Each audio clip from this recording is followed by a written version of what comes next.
Ladies and gentlemen, all rise. Court is back in session. Welcome to another exciting episode of The Devil's Due. I am your host, Carl Duty. With me, as always, is a man who I hope would take care of me in the basement of a church if I had a building dropped on me, Mr. Drew Celestino. Well, not about a church, but I mean, you know, as I gesticulate around here, yes, you know, you can hang down here. Okay, that might give me motivation to get the video game area set up over there. True. Or we could hope for an abandoned farmhouse, a la Ninja Turtles film. Sure, maybe. Yeah. I don't own one, but maybe you know someone. We could build one. That seems counterintuitive. Then abandon it. And then rehabilitate? Yes. Yeah, it sounds like a lot of work. Sure, 'tis a fine barn, but 'tis no pool. Fair enough. Doeth. So, hi. Hi. What's up? It's been like, what, 3 days? It's been 3 days. It has not, in fact, been a while. We are recording this on a Friday night after having just watched episode 1 of Daredevil season 3. Oh, it feels so good to say that. I mean, you know, I've done stuff in that 3 days. Yeah, I mean, Sure. How's your weeks, Carl? Played some X-Wing. Played some X-Wing. Okay. Is that it? That's since Tuesday. Yeah, I think so. Okay. Yeah, because Thursday night's X-Wing night. Didn't do much Wednesday night. All right. So that's that. That is that. Okay. We didn't do game night this week because we're here right now. We're gonna bang this out. Maybe.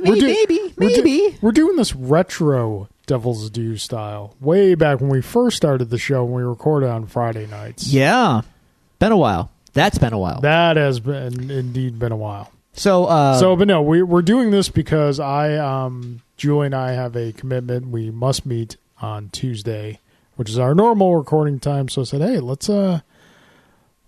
just get together, watch a show, and talk about it. Well, seeing as it premiered today, it seems fitting. I mean, you know, I've had things happen this week. What have you had? Well, nothing. Few things that I'll get into maybe in the next episode, but that I will talk about. So, number one. So you're telling the audience to chill to the next episode. Well, for certain things, yeah. They won't really care, Gotcha. But things happen in life that deserve some attention. But I have to kind of formulate a way to address that. So we'll get that next week. Yeah. But I decided this week, in 3 days, that it was high time to never to walk in anyone's shadow. I don't care. If you fail, dude, everyone's taller than me, so I'm kind of always in everyone's shadow. It's fine. No, so I got about 21 hours into Final Fantasy 3/6, and then I kind of put it down for a couple months. Oh, I thought you meant like in the past 3 hours. I was like, wow, no. good. No, that would be impressive. Good on you, sir. Yes. But this week I picked sleep much? I picked it back up. Yes. This week. Okay. And right back where back in the swing. System? Super Nintendo. Well, my Super NT, but Super Nintendo, my original cartridge. So I'm back in the swing of things, right where I left off, and I just want to reiterate what a absolute marvel of technology the Super NT is, number one, and number two, that Final Fantasy 3/6 is my absolute favorite Final Fantasy, and you can't change my mind. So if I'm that guy in the meme, wouldn't want to. Okay, well, the Final Fantasy 3 is the best Final Fantasy game. Change my mind. That meme. You've seen that meme around, right? Yeah. Okay, the guy at the table. You won't change my mind. Okay. I see you, 7. I don't care. I like 6. Thank you. So yeah, that happened this week. Great game. I really can't say enough great things about Final Fantasy 3/6. So that happened, and then also I started a new show. Started in what sense? In watching a new show. Oh, watching. Okay. So when I'm not, because Breaking Bad is over, favorite show ever. Better Call Saul just ended, and like by the series finale or season finale, and it was great. It was great. Okay. So now I'm like, well, now what? And granted, this is like, the most first world problem ever. Like, I have nothing to watch.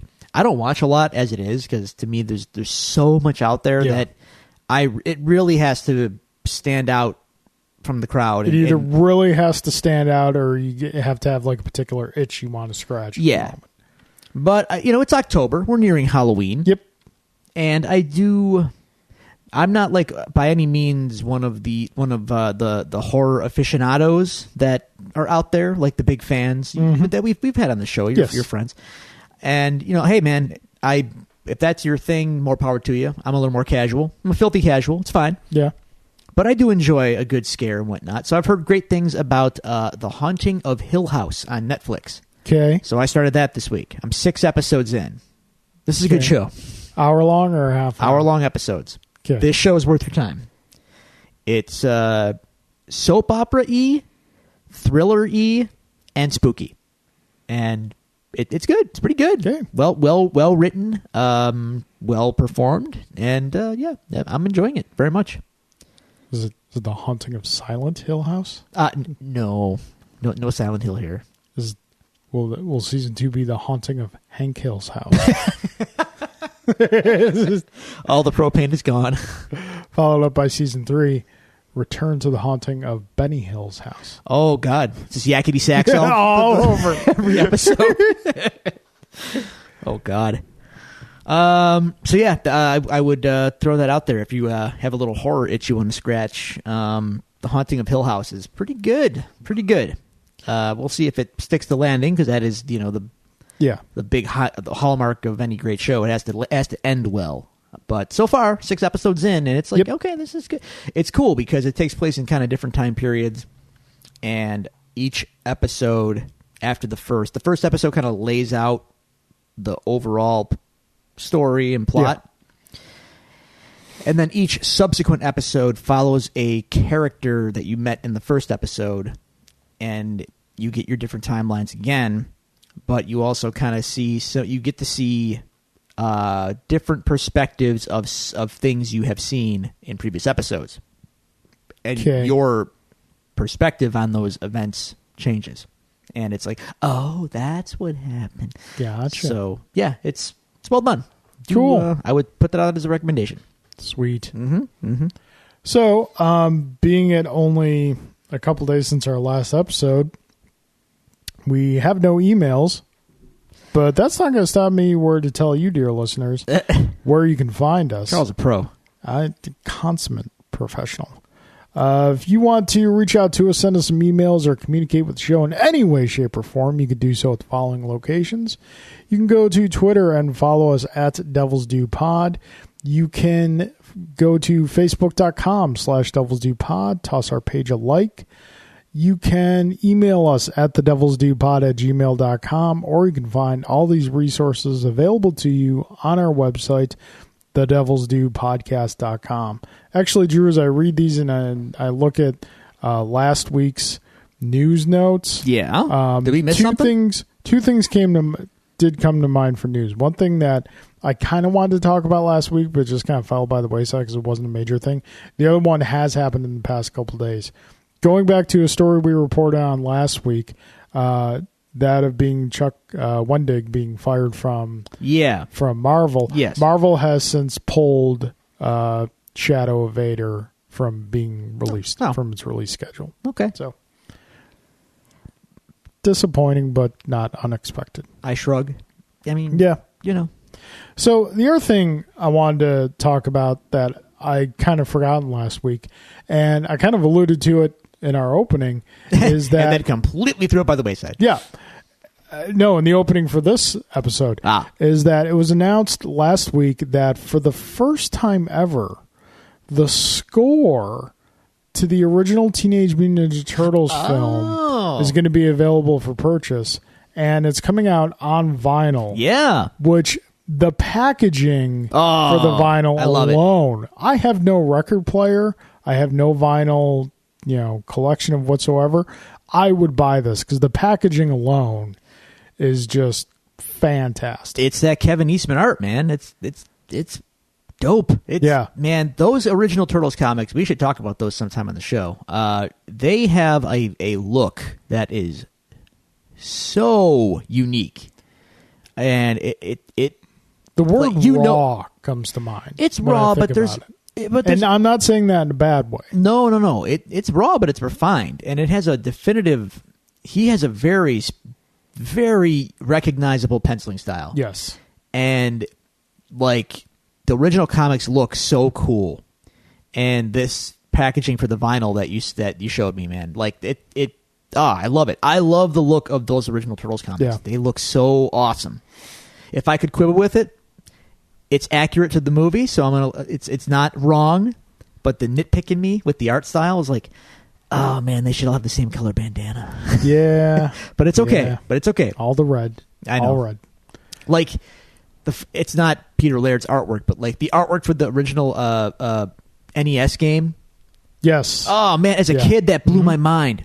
Yeah, because like I wasn't familiar with the comics at the time that game came out. No kid was. I was like, what's the deal here? Yeah. And then I started playing the game, and the cover art was the least of my gripes. I maintain that's actually a decent game until it becomes really, really, really, really, really unfairly difficult. Good for you. It's a good game until it's not. Then you get mad. So until you hit the start button. No. So yeah, that and I was thinking like I had put that in our group chat, and you said you didn't remember the score. Well, okay, so I was thinking remember back the main to theme. I mean, everyone knows the main theme. I would think if you saw the movie, yeah, I know kind that. of. But then score, there was I don't also remember. like the score parts was not a typical orchestral score. There was a lot of like really heavy guitars in it and whatnot. See, I don't remember any of that, and So- I mean, I kind of remember the Shredder introduction, kind of, but it's not coming back to me. So I would like to go back and actually hear that again. And I said I was going to in the chat, and then I didn't because I did kind of tumble down the rabbit hole of some Trent Reznor scores for movies he's done recently. I'm in that mood right now, so it's hard to get me out of it. But I guess he scored that new Jonah Hill film. I listened to that today. Mid-90s? Yeah, he did. There's 4 tracks for the mid-90s movie, and so the whole score that he did runs about 13, 14 minutes over 4 tracks. But it's really good. It's really good. Like I have a hard time. You like what you like, musically. Yeah. But like Nine Inch Nails and Trent Reznor's score work are very different. But yet they're you could see traces of the other in each other. Yeah. Yeah. And I would say with the score work, it really emphasizes an aspect of Nine Inch Nails songwriting that I think stands out, and it's hard to quantify what you like. We all like what we like, but we might not necessarily know why we like it or a specific element of it that we like, and it can be hard to vocalize. Yeah. Why do you like this? Well, the strength of Trent Reznor overall, man, that dude knows how to evoke a feeling, an emotion in a very direct musical way. And that is so hard as a musician. That's hard to do. Would you say he knows how to borrow a cup of love? He's not borrowing. He's dealing. But I see what you did there. Does he take your hand with his glove of love? Ew. So creepy. Nah, dude, he can pull feels out of you it's seemingly with ease, but that's like this. That's his strength. He can evoke an emotion or a mood like nobody else, and that's so the mid-90s score. 4 songs, not a lot, but it's a good listen. Yeah, and it has. I believe the theme of the movie is kind of like an adolescent coming of age sort of story. Like which is kind of around the time that well, that's when I came of age. Yeah, and the movie speaks to me in a lot of ways. But the thing is, like, from what I understand, it deals primarily with skate culture. Yeah, and that's just a culture I had nothing to do with. So I'm not sure, I'm not sure really what this movie has for me per se. Yeah, I knew kids who skated, so I mean, it might tug on me a little bit. We'll see. I had rollerblades. Oh, rollerblades were cool. They were until they weren't. Isn't that weird? Yeah. But anyway, dude, the score is pretty good. I checked it out. I would buy it. I would if they release it on vinyl, I would probably buy it. It definitely, it tugs on the heartstrings in the right way. It evokes those emotions of kind of discovery as a youth.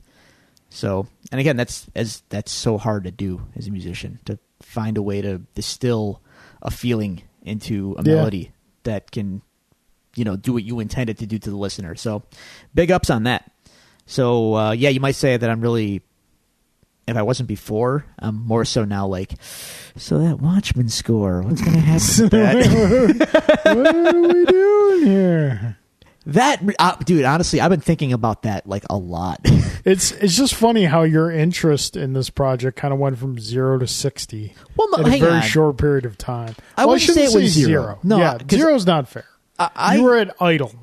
Well, no, I mean, I said on this show when they announced it, everyone expected, because everyone for years said, to do Watchmen right, you got to do a 12-part HBO style miniseries, where you adapt an issue, an episode, right? Yep, that was the consensus for years.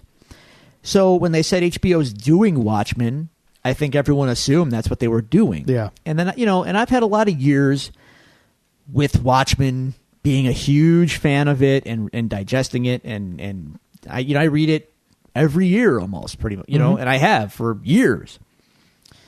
And I said here, I got to a point where, you know what? The Watchmen can't be adapted verbatim, because it itself is a commentary on the medium that it is. It is a comic book commentating on comic books. So when they said they're going to do the show, my thought was, you know what? I'm over it. I don't need the adaptation verbatim. If you're going to do it, find a new angle, find a new wrinkle, and go for it. Sure, this is without getting into the issue of Alan Moore and Dave Gibbons' rights and their consent and whatnot to the property, yada yada. That's a whole different argument that I don't really feel like having, because I've had it so many times. I'm over it. But if you're going to do it, because if it has to be done, then do something new with it and find a way to make it interesting. And then, lo and behold, that's what they're doing. So my interest was not zero. Like it was there enough. But then once I got Trent on board, I was like, oh, okay. Well, now you're doing this. All right, you have my attention. So, something else I want to ask you about, and I mean, it's kind of like, yes, it's an official episode, but we're not like really sticking too much. There's no news here. Yeah, we're just gabbing. No much to really go on. I saw, like, I'll click on a YouTube wrestling video every once in a while. Oh, yeah. Because I do that, they show up in my, suggested videos and whatnot. I saw it this week that on SmackDown, it was Rey Mysterio versus Shinsuke Nakamura. Yeah, Rey's back. And I'm watching it, I was like, that's a match I would like to watch. So I'm curious if you watched it, and how was it? I did not. Okay. I'm more than ever ready for my post-WWE life. So yeah, you've been saying that for a while now. I didn't watch Raw this week. I didn't watch SmackDown. I don't care if I watch Raw next week. I can't see. Here's the wrestling fans' conundrum. Okay. I can easily go without watching any of their programming again, and I'm at the point in my life where, you know what, I think I could do that and not I'm fine with it. Yeah. But I can't ignore them outright. And what I mean by that is I can't ignore talking about them. I can't ignore because they are the 800-pound gorilla in the room. Yep. They are the biggest. They have the most money. They have the most sway, and they are the shorthand. When people think of wrestling, they think of WWE. The casual, everyday person. So I have to acknowledge that, and I have to talk about them in some context, and especially with guys I really like being out there not in the WWE. They are always going to be in the conversation, because if they have any modicum of following or buzz, WWE is the big specter sitting there waiting to snatch them up and take them away from my enjoyment. So anyway, I did not see it. And I have seen Ray recently in NJPW, and he's in great shape. He looks better than he has in years, and I'm happy for that. But Shinsuke is a shell of himself, and if they want to go have a little match in WWE, and good for you. I don't need to see it there, because it's only gonna be up to a certain level there. And they're still going to Saudi Arabia, by the way. So, that's still a thing. Yeah. Because, money. Dirty money. Lots and lots of it. So, anyway, yeah. I got, hey, man, we're coming up, though. It is what? It is October 19th. Yes. I'm checking the calendar right now. 1, 2, 3 weeks away from ROH NJPW Global Wars at Buffalo River Works. So as you might imagine, cool. I'm ready for that. I have ringside seats. I'm good to go. Let us do this. So far, only the announced NJPW guys that will be there will be Juice Robinson, who's great, by the way, American. Okay, he'll be there. Kushida comes to he does every tour. He's great. He's amazing. Light heavyweight champion. Junior heavyweight champion. Junior Western Bacon Chi. He'll be there. And LIJ. All of LIJ will be there. So Tetsuya Naito, Sonata, Evil, Bushi. I'm not sure if their new member will be there or not. Shinto, I can't think of his last name, but I'm not positive on him. And pouring one out for Hiromu Takahashi, who is still hurt with a broken neck. He'll be back, but for now he's not. He won't. He'll be back in pod form. So 3 weeks. 3 weeks till that. I'm just putting it out there. Next time there is a show like this, yes, locally that you're going to get tickets for, just shoot me a text or something. Say, hey, this is happening. This is the price. Do you want to go? I will noted, and I will do so. My apologies. Just saying. If it makes you feel any better, they don't announce who's going to be at these shows in advance, and it's always a gamble. So I found out in the last couple weeks that this really chaps my buns, as they say. Kenny Omega, the IWGP heavyweight champion, will be in the United States for this tour. But on the night of the Buffalo show, he'll be doing a show in upstate New York, wrestling Rob Van Dam for some other local wrestling promotion. What? Thanks, Kenny. Thanks, buddy. Where in upstate's it going to be? It doesn't matter. One of them loser cities in upstate New York. One of those with the weird names, not Schenectady, but it's like that. It's got a weird name like Albany. I have no idea. It's not even Albany. I'll look it up for you. But it's like Schenectady, Poughkeepsie. One of these listen, the Ever Ready Diner is in Poughkeepsie, and I went there for their disco fries many a time. Fine, but dude, you are the IWGP champion. NJPW is doing a tour with ROH of the United States. Maybe make the dates. I don't know. it bothers me a little bit, and whatever. These guys, they're going to earn what they're going to earn. And if you can make more money, doing this show, fine. Yeah, it's in Poughkeepsie. Poughkeepsie. So let me ask you this then. Screw Poughkeepsie. Yeah, I said it. So let me ask you this then. Is it safe to assume that since he's the champ, he's probably going to win simply based on the fact that I don't think the NJPW would allow their title to change hands? Well, hang on. In Poughkeepsie to Rob Van Dam? No, the title will not be on the line. Okay. But he'll be there wrestling Rob Van Dam. Okay. So he could lose, conceivably. The title is not up for grabs. But if I were a betting man, I'm not, but I know the biz of wrestling. Yeah, he's not doing tours outside of the company and losing. Yeah. They would probably tell him, yeah, no, you go over every night. Okay. Especially against Rob Van Dam. Love Rob Van Dam, but he does not love early 2000s Rob. He does Van not. Dam. Yeah, he does not get to pin Kenny Omega in the year of our Lord 2018. I'm sorry, it just does not happen that way. So anyway, okay. So Metallica's next weekend too.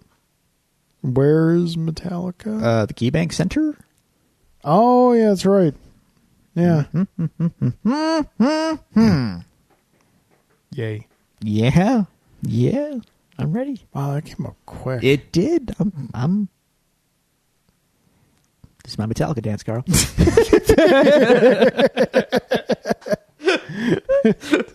Doing Metallica dance. Doing the Metallica dance. And I've got it on good authority, and I don't know. I'm not embargoed by anybody. They don't pay me, so I can just tell you.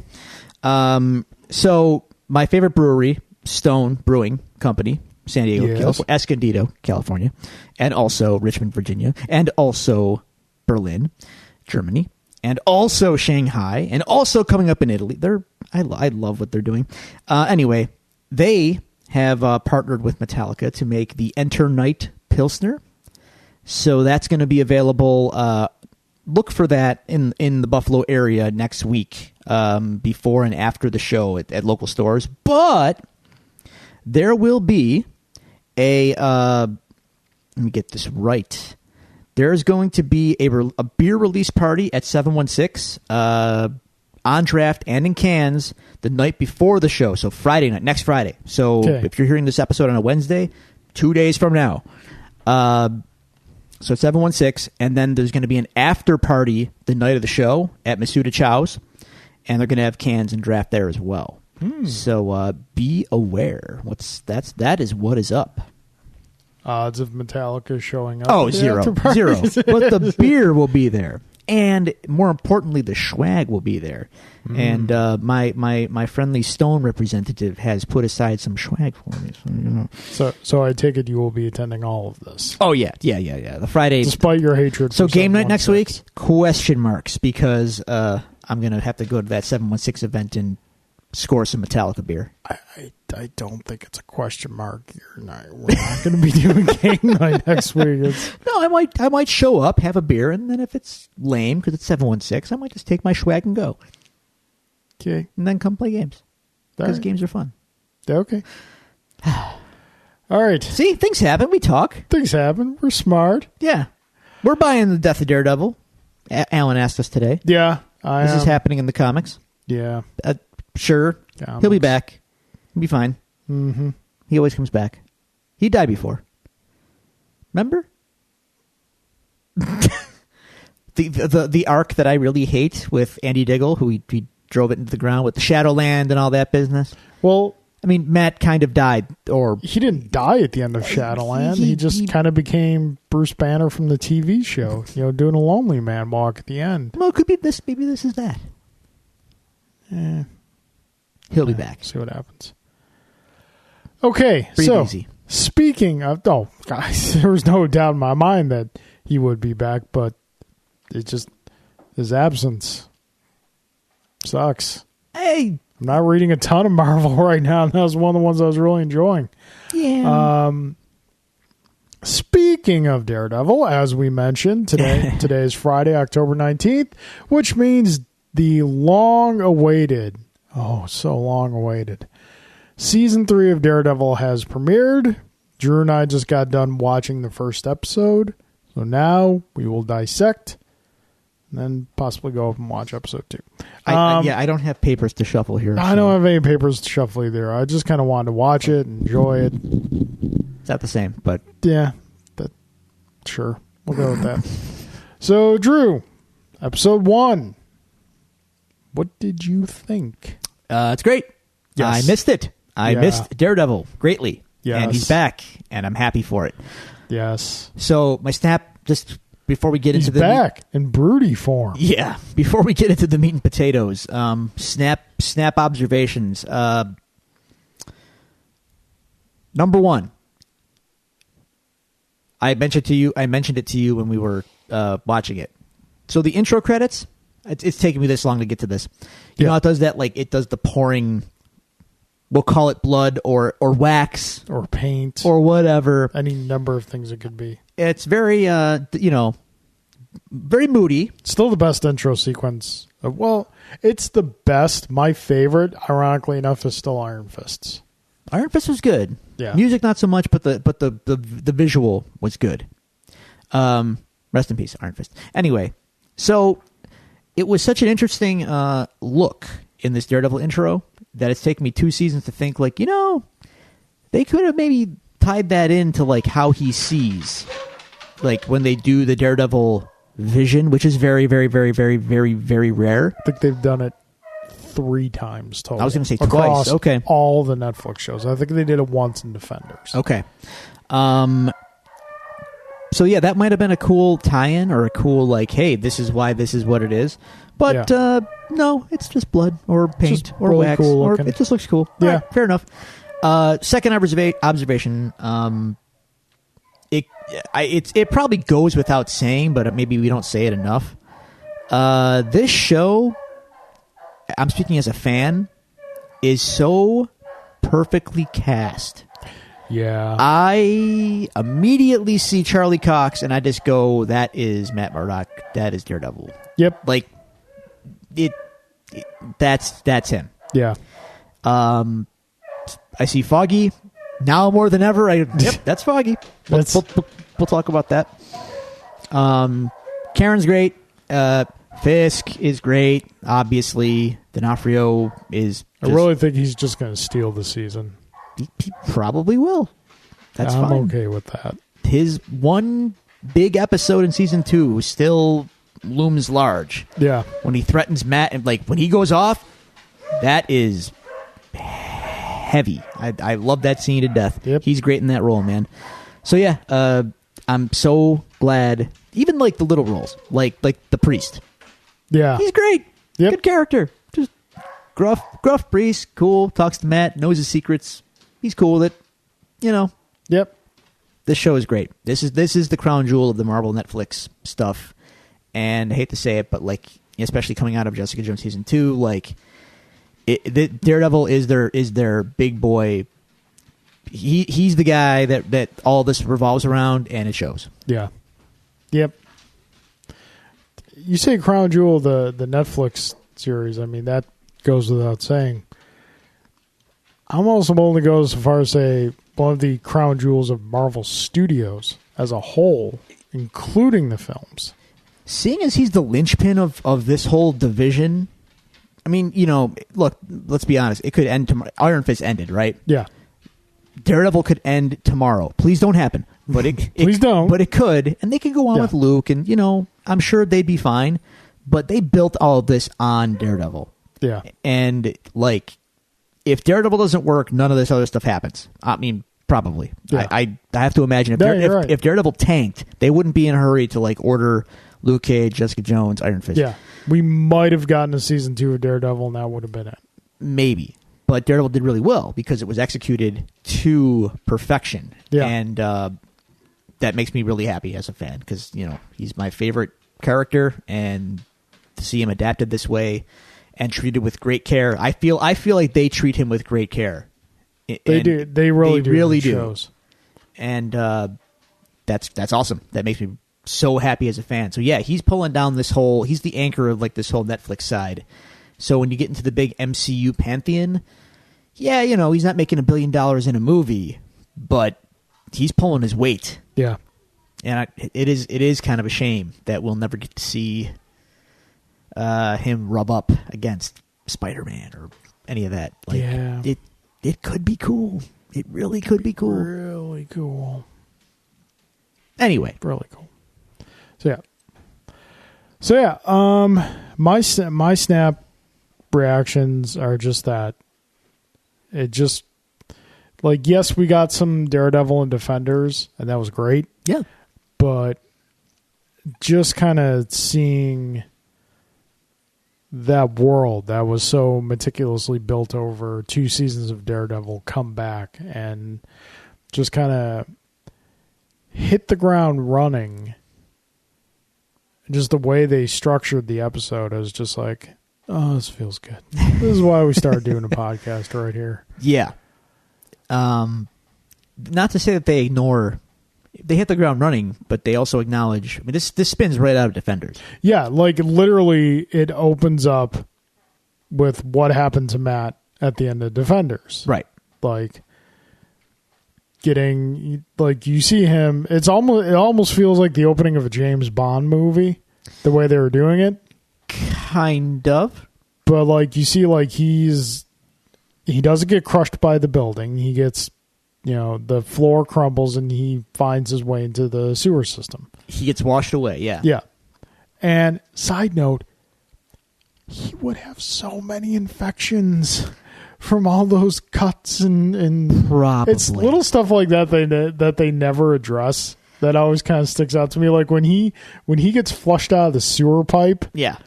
On like that same area that probably all the scenes take place at, like on the docks or the shore or whatnot.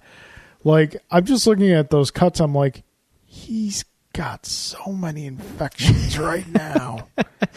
He needs to go to an emergency room. What you don't see is the nuns just dump just iodine and peroxide and Neosporin in a bathtub and just roll them around. Yeah. Yeah. Let them percolate in there for a little while. Yeah. But no, it's so yeah, it opens up with the end of Defenders. And then what's really cool about this episode is we get 2 resolutions. We get not even like fully resolutions, but this episode is approaching from picking up from 2 different points. 1, it picks up Matt from the end of Defenders, and 2, it also picks up Matt from the end of Daredevil season 2. Okay. When the season ended with him revealing to Karen that he's Daredevil. Right. And we get to see kind of what happened with that a little bit, and I'm fairly confident we're probably going to see more of that. So let me break up my notes, because it sounds like we're going to get into note territory. For security use, you can't use my fingerprint? Come on now, phone. Okay, here's my code. Notes. There you go. Notes. Okay, so Matt does live. Yes, obviously. We get a little, because they have to do it, we get, and it's more fitting here than it is in Superman, hate to say it, we get a little Jesus imagery. There's when he is floating downward from the explosion, we get a little upside down cross action, which, spoilers, Matt's having a crisis of faith. Yeah. Which we'll talk about. Oh, yeah. Side note, so we do get a quick flashback of how he got into the water, and we said the flood that hit the basement of the building, the hole that they were in and whatnot, and at the conclusion of Defenders. And he was We'll simply say because architecture. Right. So he was with Elektra. Yeah. Do you think she died? No. Okay. No. Just checking. Yeah. Yeah. Good. I think seeing her again is a foregone conclusion. I'm okay with that. All right. So he lives and he gets now. Okay, so that cab pulls up and sees him just laying on the shore or whatever, right? In his costume, by the way.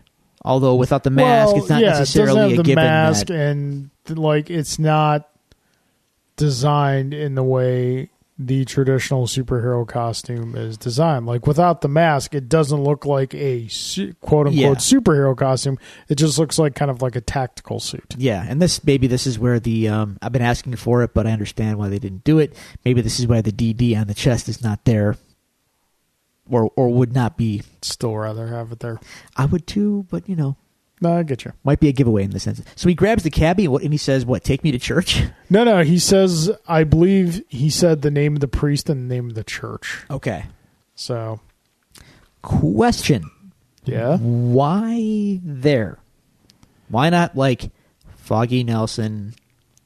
Well, because Karen Page. We kind of see where Matt is right now. Matt's in a really dark place, and what he's come to be resolved to is that he's taking care of Fisk, he's taking care of the Hand. Spoilers, for the majority of this episode, he does not have his powers anymore because of injuries. He wants to, and he said in this episode, he wants to leave Matt Murdock behind. It's weird because like we're getting like a good juxtaposition in this episode, because when we go back to the flashbacks at the end of season 2, he's saying he wants to leave Daredevil behind. Yeah, right. But like when he's recovering, he's like, I'd rather live as the devil than die as Matt Murdock. So I don't understand. It's why? How did he get there? Well, he had a building dropped on him, dude. it's like I know, but he had a building dropped on him. He had the love of his life torn away from him after getting her back. And this is kind of something we covered in Jessica Jones. Like, how do you react when someone like that, who you thought you would never have again, comes back into your life? Yeah. So and it's like the things that he could always lean on and find support in, his abilities, he doesn't have anymore. Not only that, he's deaf in one ear. That's all well and good, but like he still has Foggy. He still has Karen. Like, but that's the thing, like he doesn't Matt it's not that he doesn't want them. He sees what his life has wrought, I guess. And he doesn't want to involve them any more than he has to. Sure, but he's already, at least at the conclusion of Daredevil season 2, and well, okay, I take it back. Let me backtrack a bit. At the end of Daredevil season 2, which we see, he goes against. He's willing to give up Daredevil. Yeah, right. In Defenders, however, he makes Foggy bring him the suit, and he is Daredevil again. So maybe he feels like he has gone against what he said he wanted, and now he's, in typical Matt fashion, I can't reach out to my friends. I just must internalize all this guilt and suffer. Well, I mean, after you said it, I thought about it. He didn't make Foggy bring him the suit. Foggy just brought him the suit. And so that was kind of symbolic of like Foggy finally accepting, this is who you are. Yeah. But I think it's because losing Elektra again can give him that sense of anything I touch is going to die. Is eventually going to die. So, like, I guess that's fair. It's a lot of bad things happening at once, coupled with that Catholic guilt. And just he's not in a place where. I'm not sure if he feels he deserves Matt Murdock, but for one reason or another, he doesn't want anything to do with Matt Murdock. Right? Yeah. Well, he is hurting. He's hurting. And yeah, he's without his powers. So he is actually blind.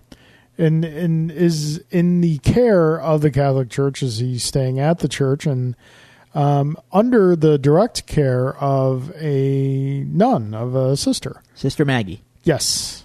I'm sorry, go on. No. Yeah. So listening to you, man. One of the highlights of this episode for me was seeing their relationship develop. And because I think you and I know who Sister Maggie is. Yeah. I mean, obviously, most people will be able to assume by the end of the first episode who she is. But if you haven't put it together by now, you will. You will. Trust me. So it's going to be really interesting to see how that goes. And, like, I was kind of concerned at first.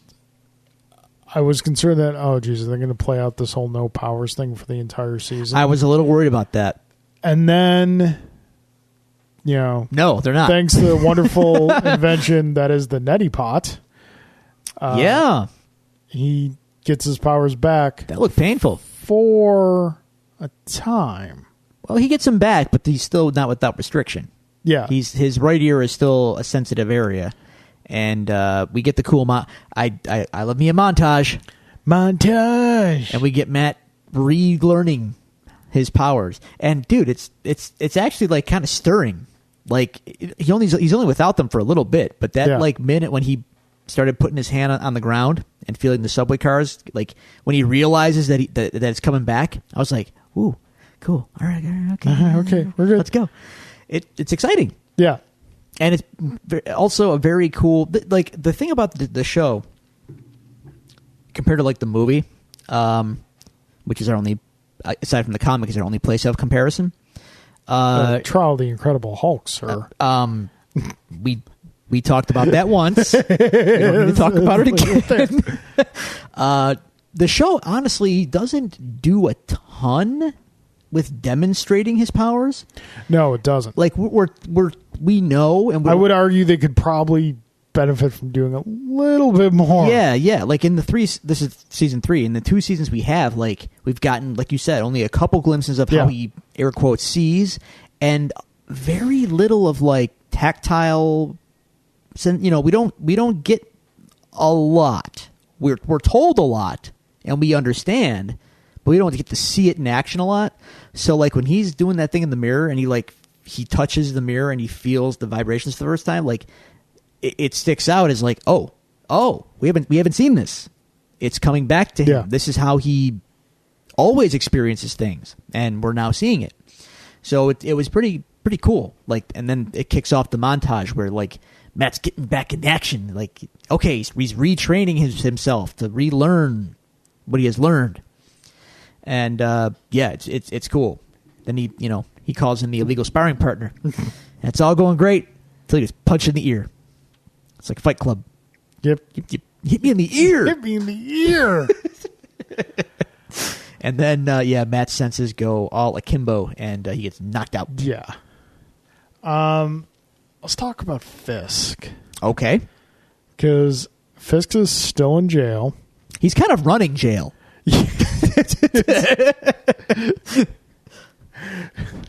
want to relay your analogy? Because it was pretty good. Yeah, it was like, I saw as soon as I heard the noise, it immediately popped in my head. So Fisk is making himself breakfast because he is Fisk and has, certain privileges that other inmates don't have.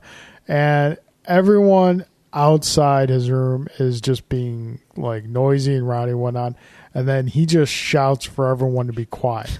And everyone gets quiet. And instantly, I went to the episode of The Simpsons where Homer becomes a boxer. And Dredrick Tatum is in jail and there's a riot going on.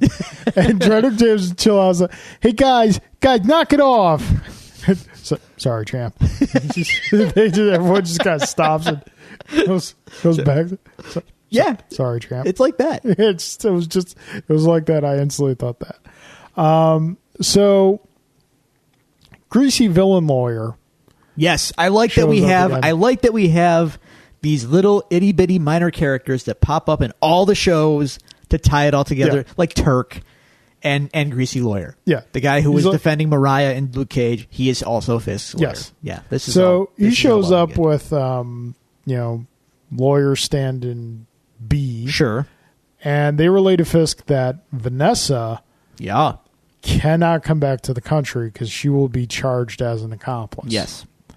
This is a bit of a game changer for Fisk because at some point in the episode, everything we're familiar with stops, and then we go to like a kid's birthday party. See, I didn't put that together until the as we're going to talk about, the credit card talk happens.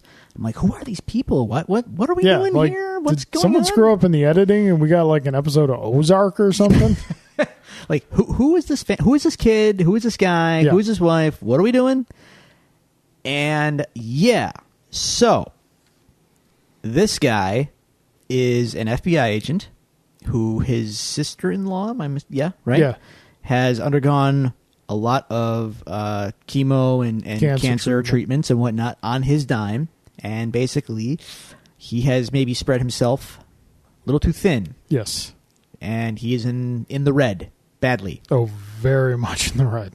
So this said agent is also assigned to go talk to Fisk on a monthly basis or whatever they say. He doesn't want the job. He's new at the job, but this guy gives us nothing every month. What's the difference? Yeah. And then it all clicks. Like, okay. Actually, Fisk is in a position of need because he wants Vanessa back in the country. This is new information for him. This guy is clearly a weak link. Yeah, and it's the one thing I bumped up against in the whole series was when he goes in to ask for his performance evaluation. Yeah. And his supervisor points out to him, like, your FICO score is horrible. Mm-hmm. Your finances you're in mountains of debt. That makes you a target. And I like a recruitment target for people who, organizations. He is a federal agent. Yeah, he's a federal agent. So I'm thinking about this. I'm like, do you think denying him the raise that he needs might make him a recruitment target too?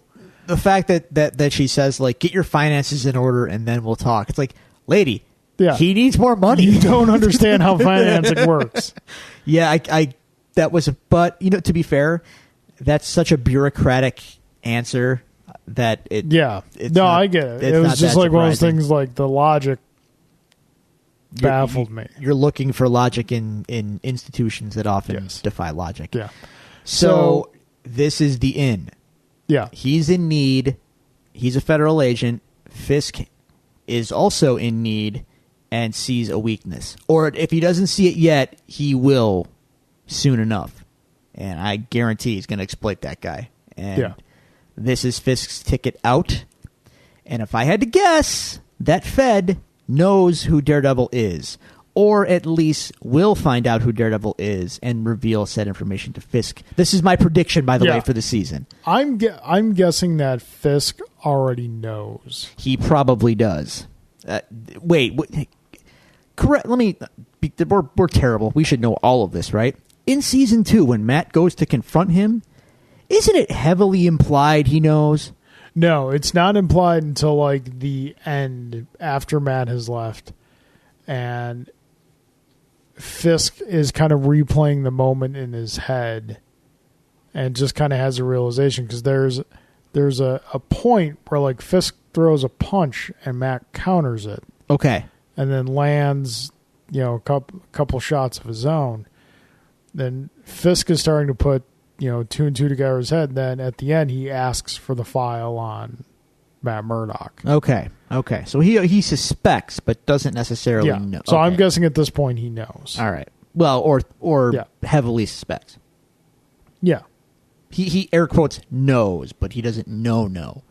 I think this Fed's going to find out with definitive proof, and it's going to become public knowledge.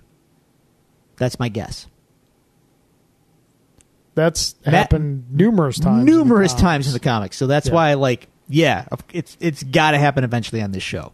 Yeah. We'll see. We're gonna find out. Like right now, I think, like personally, I think Fisk knows fully right now where we are on the show. I want to talk about Matt's crisis of faith. Okay. Because I think it's clearly going to be a very central focus in the show. Well, it's kind of a core thing with his character. Yeah. Matt's one of the few characters in comics who has a religion. Yeah, and it's part of his deal. It's funny because as he's relaying the story of Job, he's leaving extremely key parts of it out and kind of I don't want to say reinterpreting it, but kind of giving like the Cliff's Notes version? Not the Cliff's Notes version, but like he's twisting it to suit his current mood version. Because as he's telling the story, he's relaying that, Job was, extremely devout, which he was, and favored by God, which he was, and had, all the blessings that favor brings along with it. And then he says that, like, God turned on him and, like, took all of it away, killed all his family and whatnot. What he's leaving out, and I have to think that the writers of the show are smart enough to kind of come back to this and use it as a point in the beginning, is that it wasn't God who did all that to Job. It was the devil. Because in the beginning of the book, the devil comes into God's presence, and God is boasting of Job to the devil, and the devil challenges God that if God were to remove his protection from Job and let the devil do what he wants to do, that Job would curse God. So God tells the devil, he's like, you can do whatever you want, you just cannot harm the man himself. I think something along those lines. Like, you can't kill the man himself. And so the devil is the one that caused all the calamities to happen to Job.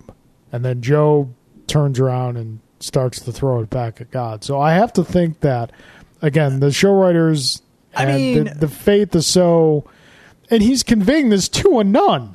If anything, a nun should know the points of that story. Yeah, no, I hear you. And you're making sense. At the same time, God still, in this story, and the way Matt's relaying it, God still signed off on it. Like, yeah, go nuts. And that's kind of cruel, man. God did sign off on it because he knew Job's heart. That's fair, but knew that, at the end, Job would still remain faithful. But a man's got a limit. So, like, it's kind of like, God, this is so weird, but this is where we are. It's like the end of Animal Man, where Animal Man, spoilers. The Grant Morrison. Yes, the Grant Morrison Animal Man. Yes. Which, by the way, you have to read. Everyone has to read this. It's groundbreaking and it's great, and you'll weep up. He meets Grant Morrison, and he says, like, why did you do all these terrible things to me? Like, it's at the end of the day, you signed off on it. Like, you didn't kill my family. Mirror Master killed my family, yada yada. But, like, you said he could. Like, you're the one in charge, man. Sure, I can take it and whatever, but my family's dead. So, Matt's kind of sure. Did God God didn't do it, but God gave the okay. Yeah, he gave the okay. That twist that knife a little bit. You know what I'm saying? That's kind of where Matt's at. I mean, it's when you look at this whole season may just turn out to be a Job allegory. I think based on what you just laid out, the writing is clearly on the wall. Yeah, that's probably what they're going to do. If they're going to do that, I'm okay with that because I'd be impressed if they. I would actually be very impressed if they ran with something like that for the duration of a season.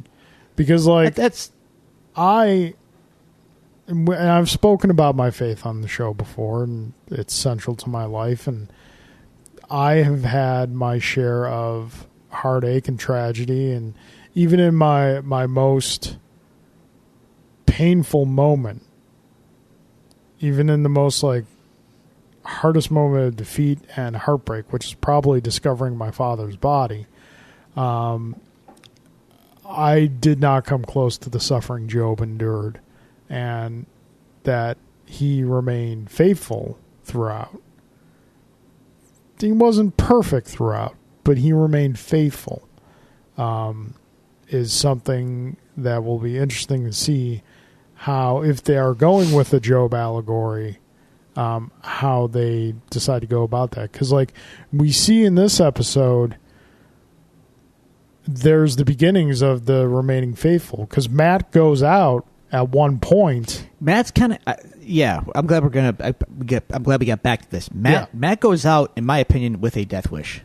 Yeah, he wants to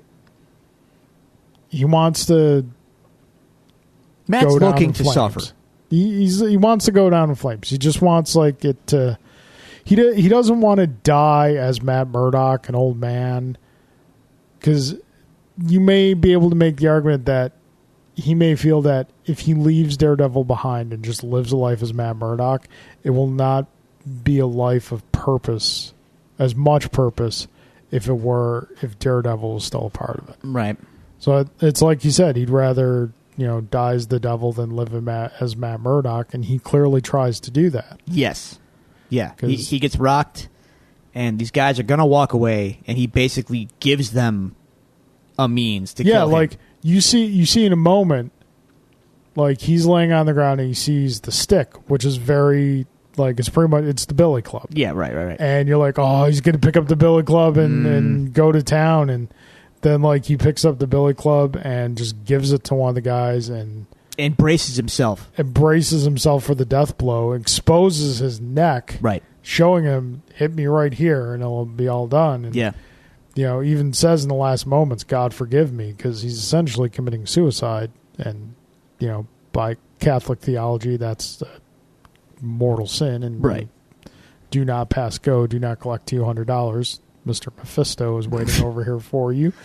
Give him your marriage. It'll be okay. Oh. You didn't have to go there. Hey. You didn't have to go there. Neither did Marvel.